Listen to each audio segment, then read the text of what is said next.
OBC समाजासाठी मंत्रिमंडळ उपसमिती स्थापन। मंत्रिमंडळ बैठकीत मोठा निर्णय। 6 जणांची उपसमिती असणार। प्रत्येक पक्षाच्या 2 मंत्र्यांचा समावेश। मराठा आरक्षणाच्या जीआरला भुजबळांचा विरोध। सरकारच्या निर्णयाला भुजबळच कोर्टात आव्हान देणार, तर ओबीसींचं आरक्षण काढून घेणार नाही हे वास्तव स्वीकारा।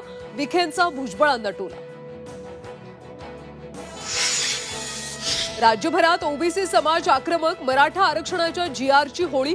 जीआर मागे न घेतल्यास रस्त्यावर उतरण्याचा ओबीसी आंदोलकांचा इशारा।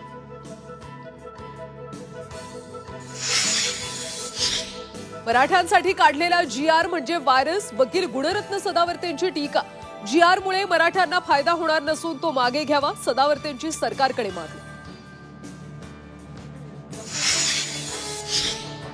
कालच्या आनंद सोहळ्याचं श्रेय फडणवीसांचं। राऊतांकडून फडणवीसांचं कौतुक, तर आनंद सोहळ्यात शिंदे अजितदादा कुठे होते, राऊतांचा सवाल।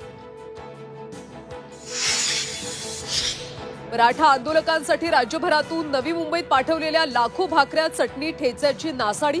मागण्या मान्य झाल्यानं आंदोलक परतल्याने कित्येक किलो अन्न वाया। अंडरवर्ल्ड गुंड अरुण गवळीची नागपूर कारागृहातून सुटका। हत्या प्रकरणात सुप्रीम कोर्टाकडून मिळाला होता जामीन। सोलापुरात बस आणि ट्रकचा भीषण अपघात। बोरामणी गावाजवळची घटना। 16 प्रवासी जखमी, 6 जणांची प्रकृती गंभीर।